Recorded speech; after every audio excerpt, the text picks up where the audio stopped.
사사기 16장 28절에서 31절까지 말씀입니다. 구약성경 사사기 16장 28절에서 31절까지 말씀, 한 절씩 나누어서 교독하겠습니다. 삼손이 여호와께 부르짖어 이르되 주 여호와여 구하옵나니 나를 생각하옵소서. 하나님이여 구하옵나니 이번만 나를 강하게 하사 나의 두 눈을 뺀 사람에게 원수를 단번에 갚게 하옵소서 하고, 삼손이 집을 버틴 두 기둥 가운데 하나는 왼손으로 하나는 오른손으로 껴 의지하고, 삼손이 이르되 블레셋 사람과 함께 죽기를 원하노라 하고 힘을 다하여 몸을 굽히매 그 집이 곧 무너져 그 안에 있는 모든 방백들과 온 백성들에게 덮이니 삼손이 죽을 때에 죽인 자가 살았을 때에 죽인 자보다 더 많았더라. 그의 형제와 아버지의 온 집이 다 내려가서 그의 시체를 가지고 올라가서 소라와 에스다올 사이 그의 아버지 마노아의 장지에 장사하니라. 삼손이 이스라엘의 사사로 20년 동안 지냈더라. 아멘. 오늘 사사기에서 저희들 소위 대사사로 불리고 있는 6명의 사사를 이제 오늘로 다 보게 됩니다. 저기서 벌써 환호의 소리가 막 들리죠. 오늘 마지막 사사는 우리가 잘 알고 있고 또 어떻게 보면 사사기에서 가장 유명한 사사인 삼손에 대한 이야기입니다. 그래서 오늘은 삼손에 대한 어떤 특정한 스토리를 가지고 여러분들과 나누기보다는 이 삼손의 이야기가 우리에게 주려는 전체적인 메시지가 무엇인가를 우리가 함께 생각해 보려고 합니다. 여러분들 그 여행 갈 때 이렇게 끌고 다니는 트렁크, 그 가방 중에 샘소나이트라는 브랜드를 아마 잘 알고 계실 겁니다. 이 샘소나이트의 설립자는 아주 튼튼한 가방을, 아주 강한 가방을 만들겠다라는 취지로 이 삼손에서 이름을 따서 이 샘소나이트라는 이 브랜드를 지었다고 합니다. 그래서 이 가방은 아주 삼손처럼 튼튼하기로 유명하고 또 비싸기로도 유명하죠.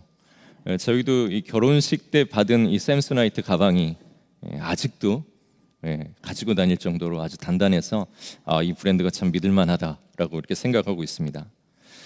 삼손은 이처럼 우리 신앙인들뿐만이 아니라 예수님을 알지 못하는 세상 사람들에게조차도 아주 튼튼하고 강력하고 영웅적인 인물로 그렇게 알려져 있습니다.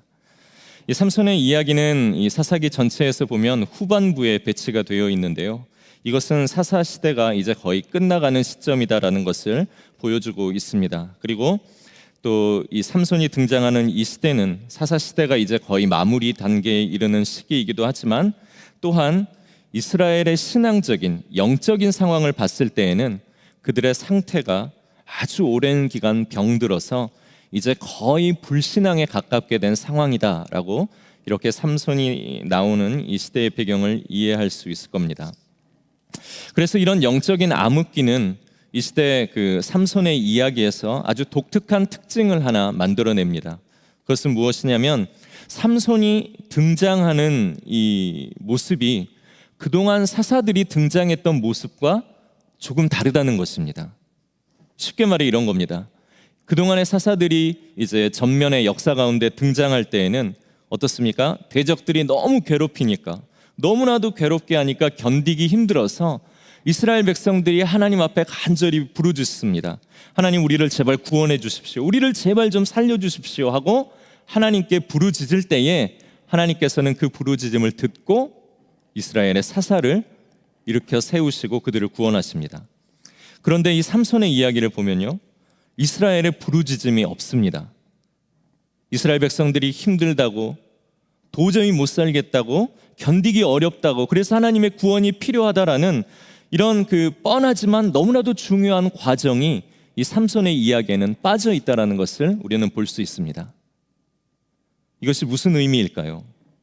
그것은 이스라엘 백성들이 이제는 이방 민족, 그들의 문화와 그들의 종교에 너무나도 잘 동화되어졌다라는 것을 의미하는 것이기도 합니다. 똑같아지고 우상을 믿는 사람들과 하나가 되어서 그들처럼 그 시대를 즐기고 거기에 만족하면서 이 이스라엘 백성들이 살아갔다라는 의미입니다. 그래서 그들이 괴롭게 하면 하나님께 도움을 달라고 요청했었겠지만, 이제 그들의 영적인 상태는 완전히 엉망이 되어져 버려서 그냥 괴롭게 하면 그냥 거기에 맞춰서 그들이 원하는 대로 자신들을 바꿔나가면서 거기에 동화되어 살아갔다라는 것을 의미하는 것입니다. 예수님은 제자들을 세상에 파송하시면서 세상 속에 살아가게 하시면서 이렇게 말씀하시죠. 마태복음 10장 16절에 보면 보라 내가 너희를 보냄이 양을 이리 가운데로 보냄과 같도다 라고 말씀합니다. 무슨 말입니까? 세상은 이리처럼 무섭고 교회는 신앙인들은 양처럼 약하다라는 그런 의미도 있지만 예수님의 의도는 근본적으로 하나님의 백성들과 세상은 다른 존재다, 동화될 수 없는 존재다라는 것을 우리에게 이야기하는 것이고, 그렇기 때문에 세상이 그리스도인들과 교회를 친근하게 여기지 않고 우리를 아주 불편한 존재로 여길 것이다 라는 것이 예수님의 말씀입니다. 성도와 교회는 당연히 세상에서 살아가고 세상을 위해 살아가고 있지만 그 방식은 세상과 동화되어서 살아가는 것이 아니라 세상이 가진 방식과 다른, 세상과 결별한, 하지만 더 나은 하나님 나라의 성품을 보여주면서 복으로 살아가는 것이 오늘 우리가 살아가는 방식입니다. 그리고 이것이 성경이 우리에게 가르치는 그리스도인들의 삶의 방식이지요. 이 삼손의 시대를 보면은 이스라엘 백성들이 제법 편했던 것 같습니다. 그렇게 괴롭힘도 당하지 않고, 또 그래서 하나님께 구원해 달라고 굳이 요청하거나 외치지도 않아도 되는 그러한 상황이었던 것 같습니다. 이런 배경에서 삼손의 이야기는 어떻게 시작합니까? 하나님께서 먼저 나타나십니다. 그동안은 사람들의 요청에 의해서 하나님이 나중에 나타나셔서 그들의 외침을 들으시지만 오늘 이 삼손의 이야기는 하나님께서 먼저 찾아오심으로 시작하십니다. 왜요? 그대로는 안 되기 때문에. 그들은 죄악 속에 너무나도 익숙해져서 모르고 살아가고 있지만 오늘 말씀의 제목처럼 하나님께서는 자기 백성들이 우상의 나라, 우상의 문화와는 결별 선언을 하고 살아가기를 원하셨던 것이고, 그렇게 만들기를 하나님께서는 원하셔서 오늘 그들이 부르짖지 못하는 그런 영적인 어떤 불능의 상태에 있지만 하나님께서는 그들을 긍휼히 여기셔서 먼저 그들 가운데 나타나신 것입니다. 그래서 더 이상 세상 사람들과 구분이 안 되는 그런 사람들이 아니라 세상 가운데 섞여 살아가지만 하나님의 사람으로 구별될 수 있도록, 그러려면 어떻게 해야 되겠습니까? 하나님의 말씀, 성경의 가르침이 아닌 모든 것들과 결별을 선언하며 살아가겠다라는 그런 결단과 말씀의 순종이 있어야 되는 것입니다. 물론 우리가 세상과 결별한다고 해서 그것이 문자적으로 세상과 격리되어서 우리가 수도원으로 들어가고 기도원으로 들어가자 하는 것이 아닙니다. 하나님의 말씀과 반하는 이 시대의 정신에서 그것을 완전히 우리가 결연히 끊고자 하고 하나님의 말씀대로 살고자 하는 그런 결심과 순종이 필요하다라는 것입니다. 그래서 하나님의 메시지를 전하는 천사가 이제 이 삼손의 어머니에게 나타나죠. 그래서 이야기합니다. 네가 이제 출산을 하게 되면 아이를 이제 낳게 될 텐데 그 아이는 하나님께서 선택하신 사람이고 그 아이를 통하여서 하나님께서 이루시고자 하는 뜻이 있다는 것을 이제 천사가 들려줍니다. 이렇게 하나님께 바쳐진 사람, 구별된 사람을 성경에서 뭐라고 합니까? 그렇죠, 나시린이라고 합니다. 역시 여러분들의 수준은 대단하십니다. 나시린으로 구별된 사람들은 민수기 6장에 보면 세 가지를 지켜야 한다라고 그렇게 나옵니다. 이 나시린 법이다라고 이야기를 하는데요. 첫 번째, 뭘 먹으면 안 됩니까? 밥? 뭡니까? 포도를 먹으면 안 됩니다. 포도주를, 독주를 먹으면 안 되고, 그리고 포도주뿐만이 아니라 포도로 만들어져 있는 포도, 건포도, 포도씨, 포도 껍질까지 먹어서는 안 된다라고 그렇게 성경은 이야기합니다. 그리고 두 번째, 뭘 해서는 안 됩니까? 머리를 깎아서는 안 됩니다. 그리고 세 번째, 시체나 부정한 것을 만져서는 안 됩니다. 그래서 나시린으로 이렇게 구별된 사람들은 평생 이 세 가지를 지키면서 살아가야 했습니다. 그래서 그 규정들을 지키면서 어떻습니까? 내가 다른 사람들과는 구별되어서 하나님으로부터 특별한 목적이 있게 바쳐진 사람이구나라는 것을 늘 기억하며 살도록 이 세 가지를 지키도록 했던 것입니다. 그런데 오늘 이 삼손의 이야기에서 하나님께서 삼손을 나시린으로 불러서 그에게 이런 세 가지 명령을 주셨다라는 것은 단순히 삼손 개인에 대한 이야기가 아닙니다. 이것은 하나님께서 자기 백성 이스라엘을 어떻게 생각하고 계시는가를 보여주는 말씀이고, 또한 오늘 이 시대에 이 땅의 교회, 이 땅의 성도들이 또한 어떠한 모습으로 살기를 원하시고 어떠한 부르심 가운데 있는가를 보여주고 들려주는 중요한 메시지라는 것입니다. 한 사람으로 태어나서 누구나 이 땅의 문화에 동화되어서 살아서는 안 된다라는 것, 그 사람을 이 땅에 보내신 하나님의 뜻과 그분의 목적을 이루며 사는 것이 오늘 이 땅 가운데 태어난 우리 모두의 목적이고 하나님의 부르심이라는 것입니다. 그러려면 어떻게 해야 됩니까? 하나님의 목적과 뜻을 잊어버리도록 우리를 취하게 만드는 그 포도주, 우리를 취하게 만드는 그 세상의 여러 가지 것들로부터 우리가 멀리하고자 하는, 그래서 우리가 하나님을 잊지 않게 하려고 하는 그러한 우리의 결단들이 필요하다는 것이죠. 그리고 삼손이 하나님이 주신 능력을 상징하는 그 머리카락을 자르지 않은 것처럼 하나님께서도 우리에게 주신 그러한 능력들을 소중히 여기고 나의 재능과 나의 아름다움을 오직 이것을 주신 하나님만을 위해 사용할 수 있도록 우리가 잘 보존하려는 그러한 삶의 노력들과 결단이 필요하다는 것입니다.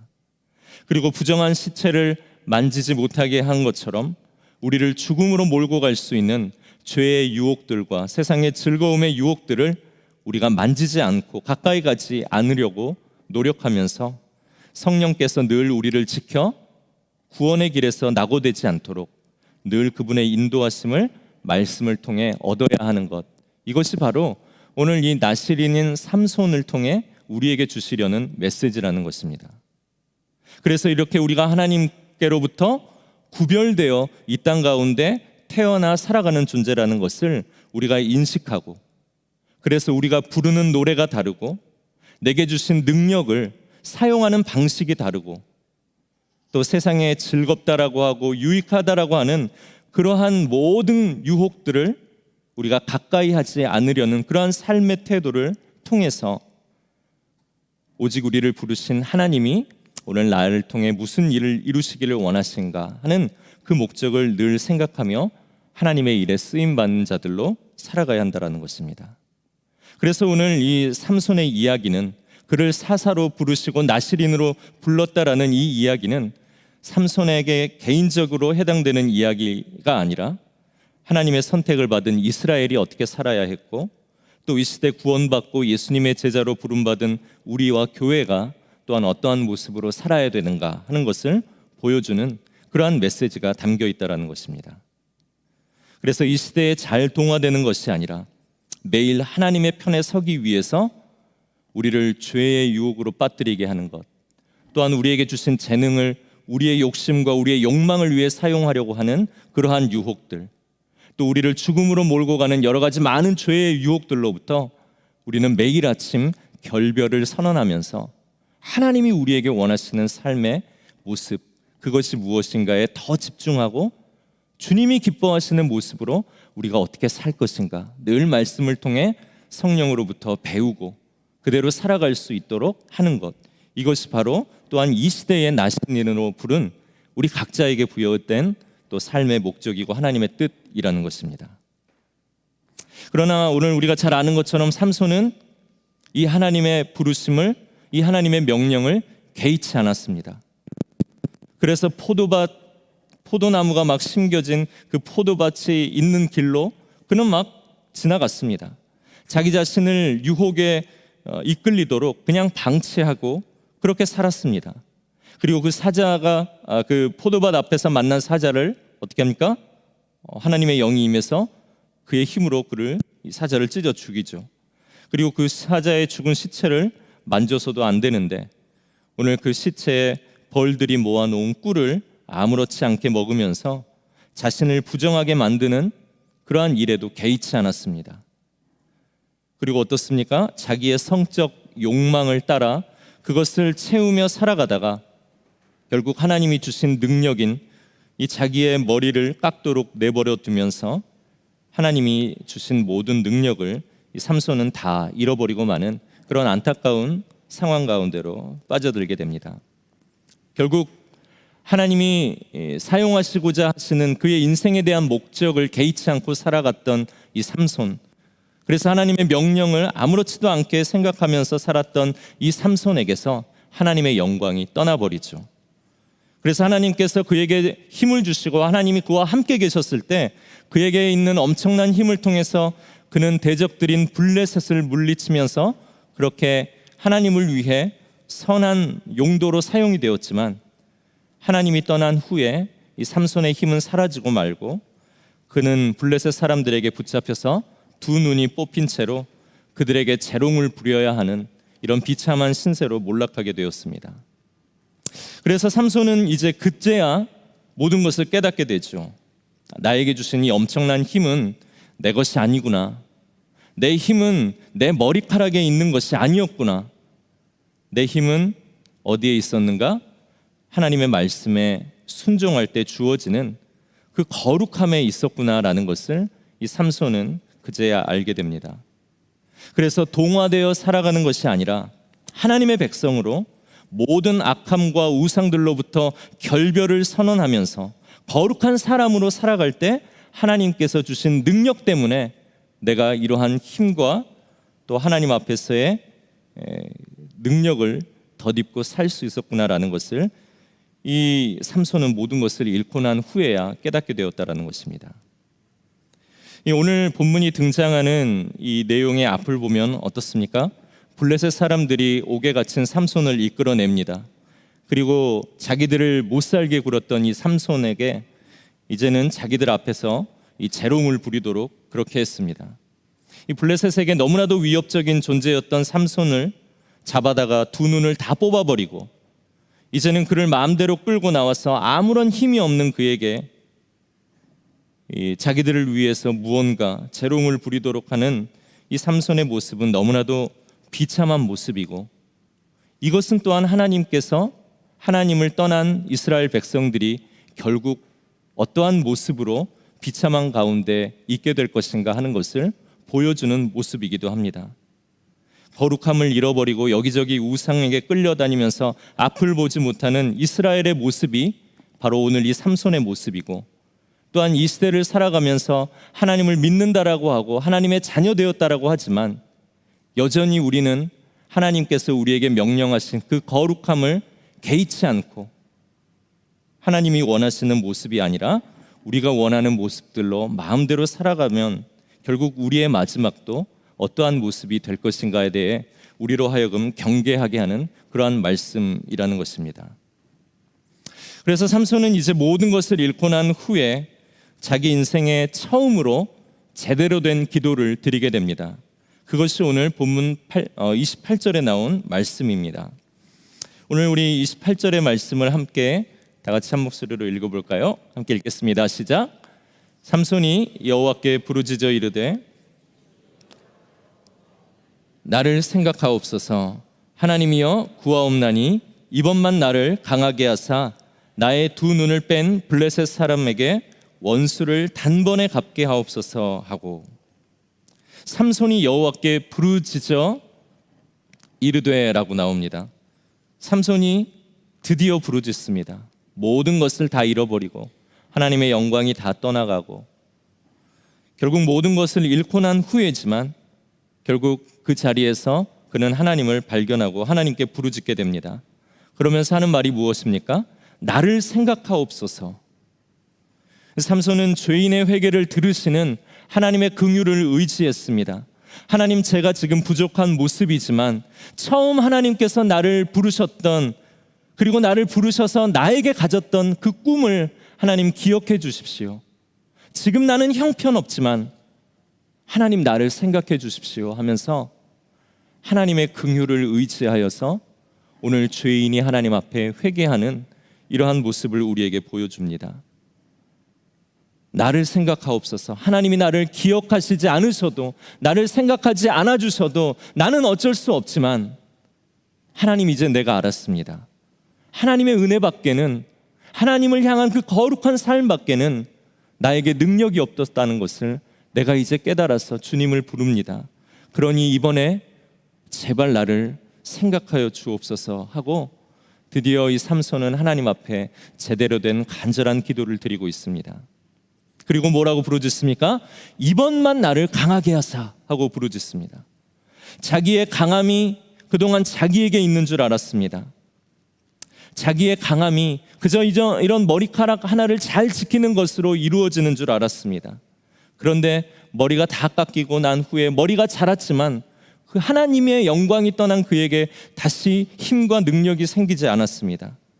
그래서 오늘 이 삼손은 하나님 앞에 구하기를 이번만 나를 강하게 하사라고 말하면서, 나를 강하게 하셨던 것은 내가 아니라 하나님의 말씀에 순종하였을 때, 거룩함을 유지하였을 때 주셨던 하나님의 능력이라는 것을 깨닫고, 하나님이 거두어 가신 그 하나님의 영광을 나에게 다시 한번 부어주셔서 하나님의 뜻을 이룰 수 있도록 나를 강하게 하여 주옵소서 하며, 자기의 강함이 누구에게서 나왔는지를 바르게 인식하며 그 하나님을 구하고 있는 기도를 드리고 있습니다.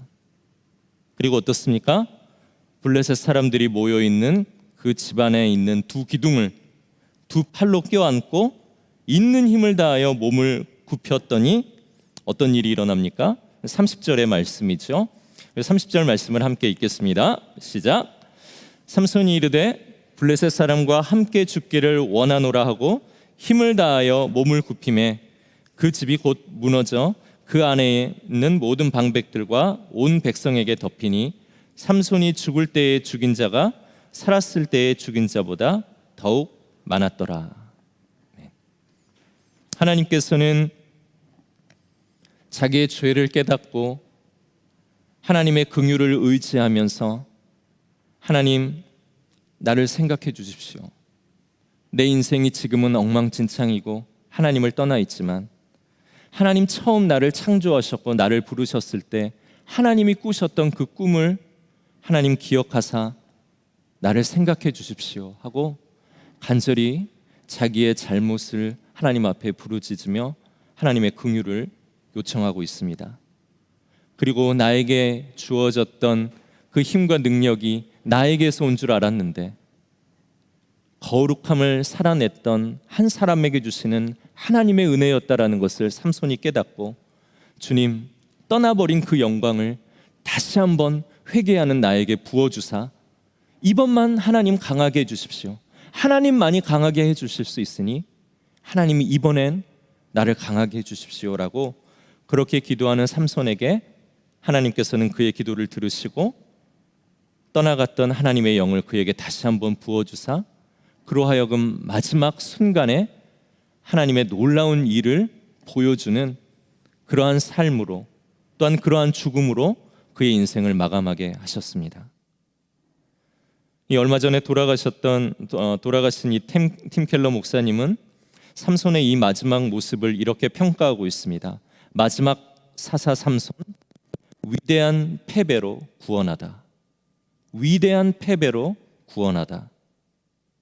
사람들 눈에 자기의 모든 것을 잃고 눈도 뽑히고 자기가 물리쳤던 그 대적들에게 이제는 재롱을 부려야 하는 그러한 이 삼손의 모습은 분명 패배한 모습입니다. 그러나 그 패배한 그 자리에서 삼손이 하나님을 찾고 하나님을 발견하고 하나님께 부르짖는 시간을 가졌더니 하나님은 그 패배를 가지고 하나님의 놀라운 일을 하신다라는 것을 오늘 이 팀 켈러 목사님은 위대한 패배로 구원했다라고 삼손의 마지막을 평가하고 있습니다. 이것은 우리에게도 주시는 귀한 메시지가 있습니다. 예수님의 십자가도 어떻습니까? 사람들 눈에 그것은 패배였지 않습니까? 그러나 그 패배한 십자가를 통해서 하나님이 이 세상을 얼마나 사랑하시는가를 보여주시며 나 같은 사람도 사랑하시기 때문에 오늘 나도 하나님께 나아가면 하나님의 자녀가 되어 구원 얻을 수 있다라는 그 놀라운 구원의 길을 우리도 발견하면서 예수 그리스도께서 패배하신 것 같은 그 자리를 통해 오늘 나와 같은 사람도 구원을 얻는 놀라운 구원을 일으키신 것이 예수 그리스도의 십자가가 아닙니까? 모든 것은 세상의 눈에 들기 위해서 이 세상에 어떻게 잘 동화되는가에 우리의 능력이 있고 우리의 구원이 있지 않습니다.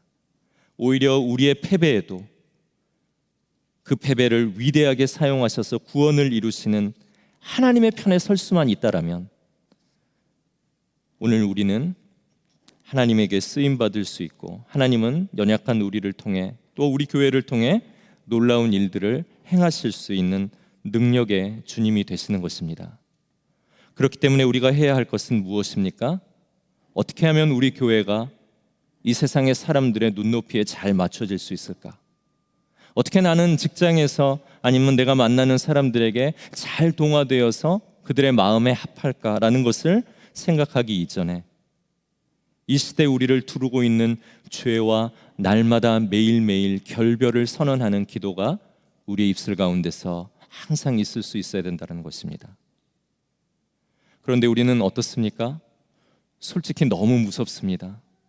이 세상에 동화되지 못하면 패배하는 것 같아서 너무나도 큰 두려움이 우리 마음 가운데 있습니다. 우리의 자녀들, 우리의 아이들 이 시대에 잘 동화되지 못할까? 학교에 잘 적응하지 못할까? 그래서 패배하는 모습으로 살아가면 어쩌나 하는 그러한 두려움들이 우리로 하여금 하나님을 바라보기보다는 이 세상 사람들의 기호에 어떻게 우리를 맞춰 나갈 수 있을까를 더 고민하게 만듭니다. 그런 욕심과 그러한 욕망에 우리는 이끌려서 살아갑니다. 그러나 오늘 이 말씀은 우리에게 이야기합니다.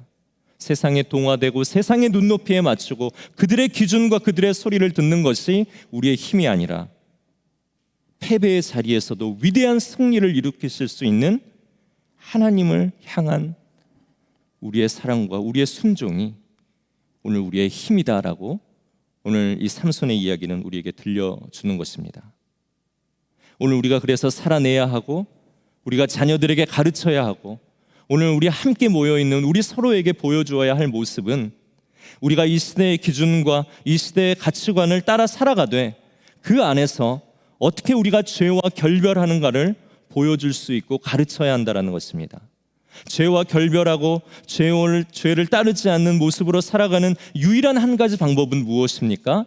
오늘 하나님의 말씀, 그 말씀대로 살고자 하는 강력한 열망과 순종이 오늘 우리로 하여금 죄와의 결별을 선언하게 만든다는 것입니다.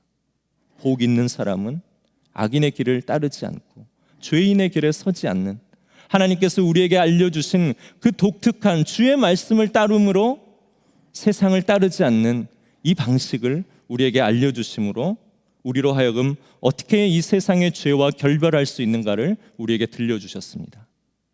그래서 우리가 이제 대학으로 떠나는 자녀들에게 들려주어야 할 말씀은 우리의 품을 떠나 이제 새로운 가정을 이루는 자녀들에게 들려주어야 할 말씀은 무엇입니까? 이 세상의 기준에 네가 어떠한 일로 합하여서 네가 성공하기를 원하는가에 대한 답이 아니라 오늘 너의 연약한 자리에서도 너의 기도를 들으시고 너의 그 패배한 자리를 통해서도 구원과 능력을 베푸실 수 있는 하나님만을 선택할 수 있도록 내가 너를 위해 기도하고 그러한 삶을 살아갈 수 있도록 주를 더욱 의지해라 라는 이러한 주의 말씀에 입각한 조언과 권면이 오늘 우리의 자녀들과 또한 우리가 사랑하는 사람들에게 우리가 해줄 수 있는 사랑의 언어이어야 할 것입니다. 하나님은 오늘 우리를 부르셨습니다. 오늘 이 자리에 부르셨습니다. 그리고 우리로 하여금 기도하게 하시고 찬양하게 하시고 다시 한번 말씀을 통해 우리의 부족함들을 하나님께서 들춰내기를 원하십니다.